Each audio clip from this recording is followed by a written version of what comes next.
Isang araw matapos ang 6.9 magnitude na lindol, bakas ang matinding pinsalang iniwan ito sa ilang bayan ng Negros Oriental.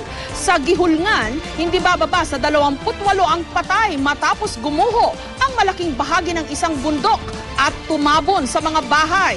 Nasa 100 ang sugatan habang 29 pa ang nawawala. Patuloy namang nakakaramdam ng malalakas na aftershocks sa lugar, kaya balot pa rin ng takot ang mga residente. May report si Micaela Papa. Nagko-cover ang aming team sa pag-abot ng relief goods sa munisipyo ng Gihulngan, Negros Oriental, pasado tanghali ng biglang.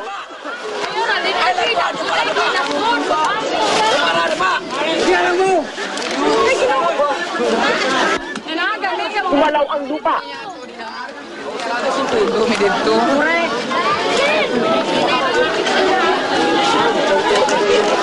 Mandakan ka niya? Kumalampag ang bubong ng covered court.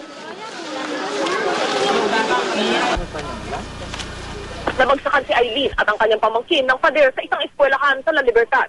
Kaya isinugod siya sa Governor William Villegas Memorial Hospital. Napansin po namin parang biglang kumulog, tapos bigla na lang na tabunan kami ng yung dingding ng stage, at saka hindi ko na alam kasi nandoon na kami sa loob yung dalawang bata. Sa unang tingin, Animoy, normal lang na evacuation center itong lugar na ito, pero sa totoo ito na yung ospital ng bayan ng Gihulngan. Ayan nga, naglatag na sila ng kutsyon sa damuhan at nakatungkod na nga yung mga dextrose para sa mga pasyente.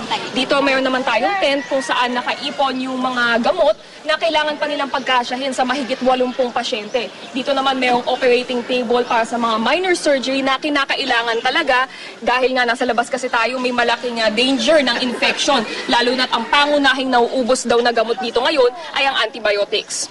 Karamihan sa mga pasyente nabagsakan ng debris dahil sa lindol. Dahil sa sunod-sunod na aftershocks, mas gugustuhin pa daw ng pamunuan na indahin ng mga pasyente ang init kaysa manatili sa anilay delikadong gusali na nagkabitak-bitak na. We are giving mefenamic acid, cefalexin, amoxicillin, paracetamol, all antibiotics and pain relievers. Are they enough, ma'am, para sa It's not enough. It's not enough, and we need ATS, anti-tetanus, tetanus toxoid. Ang mga simbahan sa poblasyon gumuho rin. Napinsala rin ng lindol ang mga poste at water system, kaya walang kuryente at tubig sa buong bayan. Nagtara rin ang mga tindahan. Siyempre sa mga tao, kailangan talaga natin yung mga pagkain, tubig, dahil wala kami sanitary drinking water ngayon dahil nasira yung aming water supply. Ang mga tao pumila ng mahigit 4 na oras para lang makabili sa nag-iisang bukas na gas station. Pinarasyon na rin sa 100 pesos na halaga o kulang sa 2 litro ng gasolina kada motorsiklo. Dahil di makaakyat ang mga tanker dahil sa bitak-bitak na kalsada. Ang putol-putol na daan din ang balakid sa mga rescue teams na di makatawid sa Barangay Plana para saklolohan ang 29 na nawawala sa landslide na nagbaon sa Sitio Moog. Talaga po, bypass na lang. Kung saan hinto yung sasakyan doon na rin. Kailangan man kasi marami pang nagtitext na nasa ilalim. Kailangan lang puntahan. Sa bayan naman ng Tayasan na malapit sa epicenter ng lindol, bitak-bitak din ang mga kalsada. Halos mabuwal ang ilang bahay. Maging ang simbahang ito hindi nakaiwas sa pagsik ng pagyanig. Aabot sa 30 pamilyang nakatira sa baybaying lugar ang lumikas sa plaza ng Tayasan. Minabuti raw nilang doon muna manatili dahil sa takot. Lumindol ng malakas. Ang tubig umiikot, parang bumubula. Nandyan dyan ako sa tabi kami ng dagat nang nakatira kami. Tapos bigla lang nawala. Ang dagat patungo na doon malayo. Mamaya-maya bumalik. Pero mahina. Tapos pag bigla siyang sumandal, higo ako. Natamaan ako ng tubig. Ang hollow blocks na collapse dahil ang among table na broken ang glasses. Problema ngayon ang kawalan ng maiinom na tubig at mabibiling pagkain. Sarado kasi ang mga tindahan doon. Ang mga residente umaasa na lamang sa relief goods. Wala kami dito mainom. Mayroon man mineral water, wala ka naman mabibilan. Siyempre, brownout, walang kuryente. Pagkain, damit man minsan diyan, kung may pusong man silang mababait, masuportaran kami dito. Micaela Papa, GMA News. At ngayon, hinga natin ang karagdagang update mula sa Gihulngan sa Negros Oriental. Live si Micaela Papa. Micaela, gaano? Yes, Jessica, ngayon nga lang, ilang segundo pa lang nga Go ahead, Mika. Jessica, nakaramdam kami ng aftershock dito sa Gihulngan. At medyo yumanig nga yung lupa at medyo natakot yung mga tao dito. Ngunit nagtagal lang ito ng ilang segundo at tahimik na uli yung sitwasyon dito, Jessica. Okay, yun pala yung gusto kong tanungin sa'yo, no? Gaano kadalas itong aftershocks na ito?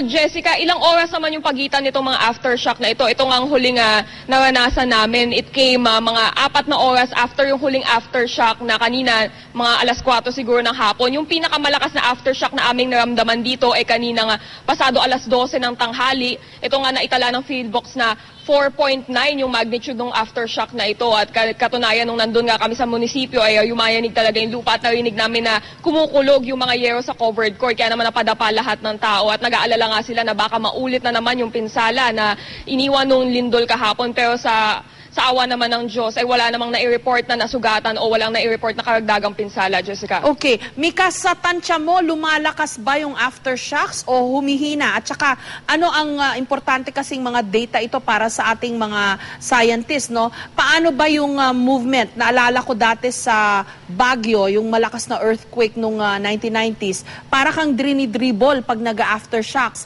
Diyan sa Negros, paano mo i-describe itong aftershocks na nangyayari dyan?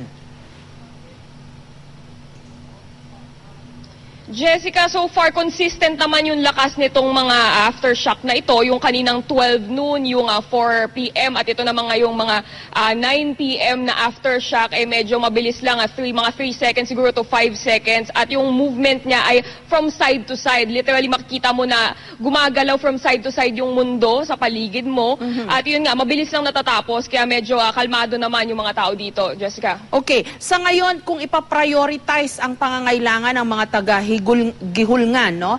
Ano yung number 1, number 2, up to number 5 para yung ating mga government authorities as well as ang mga NGO natin at ang Kapuso Foundation medyo attune dun sa mga ipapadalang goods na kailangan ng ating mga kababayan dyan ngayon? Jessica, ang number 1 priority nga na dapat may padala dito sa Gihulngan ay yung mga potable drinking water dahil nga yung sariling water supply dito ay medyo nasira. Yung tubig, kung gumagana naman yung mga gripo, yung tubig na lumalabas ay napakadumi at hindi nga magamit na pang-inom. Kaya naman nakasalalay talaga sila dun sa tubig na nadadala ng relief operations mula sa Dumaguete, mula sa Cebu at mula dun sa katabing Canlaon City. Ngayon, sunod naman na kailangan dito ay yung mga gamot dahil dito sa nag-iisang ospital sa Gihulngan nagkakaubusan na ng mga napakahalaga na gamot tulad ng antibiotics, pain relievers at anti-tetanus na kailangan dahil karamihan ng mga injury dito ay mga head injury at mga fracture na dulot ng lindol. Isa pang kailangan dito yung crudo dahil nga natigil yung delivery ng langis sa San Carlos City dahil nga hindi makadaan yung mga mabibigat na tanker dun sa mga tulay na nabitak-bitak. At ito nga sabi nga ni Mayor Ernesto Reyes okay lang sana kung maililipat yung langis sa mas maliliit na sasakyan at maidala parang small amounts as a time, basta hindi lang matigil yung delivery dito. Isa pang kailangan dito, Jessica, dahil wala nang bukas na tindahan, mahalaga na makaabot dito yung pagkain dahil lahat ng residente ay nakasalalay dun sa pagkain na nanggagaling sa relief operations, Jessica. Okay, I suppose ang mga damit hindi pa masyadong priority kasi pwede pa nilang kunin yung mga damit nila sa kanilang mga tahanan. Delikado nga lang bumalik, no? Pero I suppose they can retrieve yung mga clothes nila. Tama yun, Jessica. At ito nga mga tao medyo hindi pa iniinda yung siguro yung comfort nila, itong itsura nila. Karamihan nga dito na nagpapalipas ng gabi sa labas ng bahay kahit umuulan, ang dami na nga dito ay nabasa dahil hindi naman ganun katibay yung mga tent na itinayo dito, particular dito sa ospital na William Villegas Memorial Hospital. Pero mas pinipili nga nilang magpalipas ng gabi dito sa labas kaysa naman daw abutin sila ng aftershock sa loob ng gusali na nila hindi na nga safe dahil dun sa mga bitak na natamo nito dahil sa lindol kahapon. Okay, so idagdag na natin yung tent. Yun ang mga kailangan ngayon. Ulitin natin, Mika, ha, para yung mga nakikinig sa ating mga NGO, yung mga government agencies involved sa relief operations, gayon din yung mga mabubuting loob. First priority, tubig, potable water dahil nasira yung water supply. Number 2, medicines, krudo, pagkain, and tent. Tama, Mika?